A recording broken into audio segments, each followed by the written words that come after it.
Good morning 8th class बच्चों। आज अपनी हिंदी 3rd की बुक खोलिएगा। ऐसे थे हमारे पूर्वज, आपकी जो ये किताब है ऐसे थे हमारे पूर्वज, इसको खोलिएगा। पेज नंबर 40 पे लेसन 5 जमशेदजी टाटा, इस पार्ट को हम पढ़ेंगे। आज की डेट डालिएगा 7/11/2020। कोटेशन गुरु का अनादर ही उसका वध है, इन्वर्टर कॉमास में लिखिएगा। देखिए बच्चों, जमशेदजी टाटा जो कि एक बहुत बड़े बिजनेसमैन थे, जिन्होंने स्टील की कंपनी चलाई। होटल ताज का नाम सुना होगा बच्चों, मुंबई में इनके द्वारा इसकी बिल्डिंग बनाई गई। बहुत बड़े बिजनेसमैन थे। टाटा इंडस्ट्रीज़ का नाम सुना होगा आपने, तो उन सब का सूत्रपात करने वाले ये जमशेदजी टाटा ही थे। इनके बारे में आप पढ़िए बच्चों। जमशेद जी का जन्म 3 मार्च 1839 को गुजरात के नवसारी ज़िले में हुआ था। उनके पिता का नाम नौशेरवान और माता का नाम जीवनबाई था। जमशेद जी के पैदा होने के थोड़े ही समय बाद उनके पिताजी मुंबई जाकर अपना कारोबार करने लगे। बहुत बड़े कारोबारी बने थे बच्चों, आगे जाकर बिजनेसमैन बने थे ये टाटा, जमशेद जी टाटा। जमशेद जी जब 13 वर्ष के हुए तो उनके पिता ने सारे परिवार को मुंबई बुला लिया और जमशेद को आगे की शिक्षा के लिए मुंबई के ही एल्फिंस्टन कॉलेज में दाखिला दिला दिया, वहीं दाखिल करा दिया। वहीं मुंबई से उन्होंने ग्रेजुएशन पूरा किया और उसी साल हीराबाई डाबू से उनका विवाह हो गया। अब वह अपने पिताजी के कारोबार में उनका हाथ बटाने लगे और बहुत जल्दी उन्होंने बिजनेस के सारे गुण सीख लिए। बिजनेस के गुण क्या क्या होते हैं बच्चों?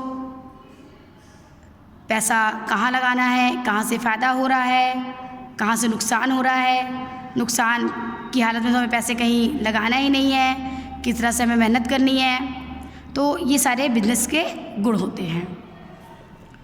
उनकी पहली उपलब्धि चिंचपोकली मुंबई में एक तेल की मिल का सौदा करना था। सबसे पहले उन्होंने तेल की मिल का सौदा किया, लेकिन हमेशा से तो बच्चों किसी का बिजनेस हमेशा तो सक्सेस होता नहीं है, तो इनकी जो ये मिल थी वो भी घाटे में रही और उसका मालिक उसे किसी भी मूल्य पर बेचना चाहता था। जमशेद जी के पिता ने उनसे जब पूछा कि वह तो रुई के व्यापारी हैं, वह तेल मिल का क्या करेंगे, तो जमशेद जी ने उत्तर दिया कि वह तेल की मिल को रुई की मिल में बदल डालेंगे, और उन्होंने ऐसा ही किया।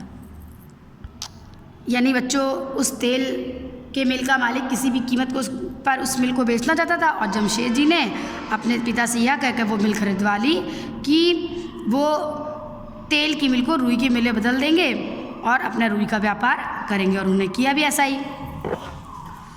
जमशेद जी की रुई की मिल ने उन्हें बहुत मुनाफा दिया, बहुत फ़ायदा दिया। इससे प्रोत्साहित होकर उन्होंने अपने पिताजी से कहा कि अब हमें एक नई मिल लगा लेनी चाहिए जिसमें सारी की सारी मशीनें आधुनिक हों, क्योंकि अभी तो पुरानी मिल थी, तेल की मिल थी। पिताजी ने कहा ठीक है, लेकिन मशीनें आएंगी कहाँ से? तो जमशेद जी टाटा ने अपने पिताजी से कहा कि वो मशीन लेने के लिए स्वयं लंदन जाएंगे और लंकाशायर में रुई की मशीनें देखेंगे, फिर वहाँ से वैसी मशीनें खरीद कर अपने देश में ले आएंगे। उनके पिता ने कहा ये तो तुम बहुत अच्छा करोगे। पिताजी ने उन्हें आज्ञा दे दी, कहा एक ना एक दिन हमें अंग्रेज़ों का मुकाबला तो करना ही पड़ेगा। उनके पिता ने उनसे ये बात कही। जमशेद जी लंदन गए, वहाँ सारी जानकारियाँ एकत्रित की। जब वह हिंदुस्तान वापस आए तो सबसे पहले उन्होंने अपनी पुरानी मिल को बेच डाला और उसके पैसे से नई मशीनों के लिए एडवांस दे दिए। यानी पहले पैसों का व्यवस्था उन्होंने इंतज़ाम किया, पुरानी मिल को बेचा, उससे जो पैसे आए उससे नई मशीनों के लिए एडवांस पैसे दे दिए। नई मिल कहाँ लगानी जाए, इसके लिए वो स्थान ढूंढ रहे। अंत में उन्होंने नागपुर में मिल लगाने का निर्णय लिया। जो ज़मीनें उन्होंने खरीदी थी वह रेलवे स्टेशन के बहुत निकट मिल रही थी। मिल बन गई। कुछ ही वर्षों में उसकी धाक प्रभाव सारे मार्केट पर छा गई, बाज़ार में। एक दिन उन्होंने सोचा कि हिंदुस्तानी मिलें तो केवल मोटा कपड़ा ही बना रही हैं, सारा कीमती कपड़ा तो विदेश से ही आता है, क्यों ना यहाँ ही अपनी मिल की रुई से कीमती और रेशमी कपड़े बनाने की एक मिल लगा दी। यानी भारतवासी रेशमी कपड़े का उपयोग कर सकते हैं, पतले कपड़ों का इस्तेमाल कर सकते हैं। अभी तक तो वो रुई काट कर जो मोटे कपड़े बन रहे थे उसी का इस्तेमाल कर रहे थे, लेकिन फिर भी महंगे कपड़ों के लिए, पतले कपड़ों के लिए, रेशमी कपड़ों के लिए लोग विदेशी मिल पर डिपेंड थे, जिसमें फ़ायदा अंग्रेज़ों का हो रहा था। उन्होंने कहा कि अगर हम अपनी मिल लगाते हैं, इन पतले कपड़ों की, रेशमी कपड़ों की मिल खुद लगा देते हैं, खुद अपना मतलब कपड़ा बनाते हैं, तो बहुत अच्छा होगा, भारतीयों को इससे मुनाफा भी होगा, फ़ायदा भी होगा। इतना बच्चों रखिएगा, इसके बाद कल पढ़ाते हैं। Bye and take care everyone.